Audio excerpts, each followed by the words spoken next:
Welcome back to Holly Tamil. ரீசெண்டாக ஒரு Hollywood comedy action drama மூவியாக வெளிவந்திருக்கிற ஒரு படம் தான் ப்ளே டேட். நமக்கு அமேசான் ப்ரைம் வீடியோவில் இந்த படம் டைரக்ட் ப்ரீமியராக கொண்டு வந்திருக்காங்க.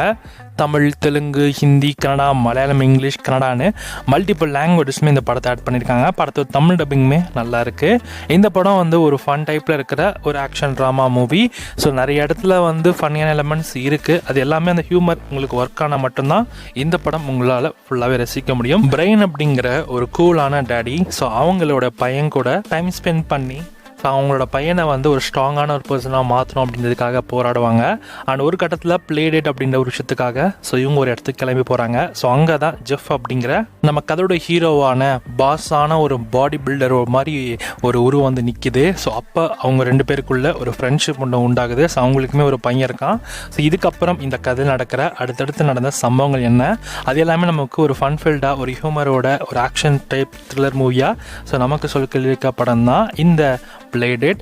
ஓவராலாக இந்த படம் வந்து எல்லா டைப் ஆடியன்ஸுமே ஒர்க் ஆகுமான்னு கேட்டிங்கன்னா ஏன்னா டவுட்டு தான். ஹியூமர் ஒர்க் ஆனால் மட்டும்தான் இந்த படம் உங்களுக்கு நல்லாயிருக்கும். ஏன்னா இந்த படத்தோட தமிழ் டப்பிங்கை பொறுத்தவரைக்கும் தமிழ் டப்பிங் ரொம்ப நல்லா பண்ணியிருக்காங்க. ஸோ படத்தில் கெவின் ஜேம்ஸோடைய அந்த காமெடி டைமிங் எல்லாமே ரொம்ப நல்லா இருந்தது. குறிப்பாக சொல்ல போனால் ஒரு லைட்டான ஒரு எப்படி சொல்கிறது, ஜஸ்ட் ஒரு டைம் பாஸான ஒரு மூவி தான் இந்த படம். ஸோ எதுவுமே வந்து என்ன சொல்கிறது லாஜிக்னு பார்த்தோம்னா எதுவுமே இருக்காது. பட் அதை தாண்டி இந்த படம் ஒரு என்டர்டெயின்மெண்ட்டான ஒரு படம். ஸோ இந்த நிறைய ஹியூமர் மூவிஸ், ஹாலி மூவிஸ்லாம் நீங்கள் நிறைய இந்த மாதிரி டைப்பில் இருக்க மூவிஸ்லாம் நீங்கள் பார்ப்பீங்கன்னா ஸோ உங்களுக்கெல்லாம் இந்த படம் கண்டிப்பாக செட் ஆகும். ஸோ படத்தோட ஸ்டோரி ப்ரெடிக்ட் பண்ணுற மாதிரி தான் இருந்துச்சு. அண்ட் குறிப்பாக சொல்ல போனால் மிடில் போர்ஷன்ஸ்லாம் கொஞ்சம் ரொம்பவே வந்து ட்ராகான ஒரு ஃபீல் கண்டிப்பாக இருக்கும். சீரியஸான ஒரு விஷயங்கள் எதுவுமே வந்து ஃபோக்கஸ் பண்ணி எடுக்காத மாதிரியே இருக்கும்.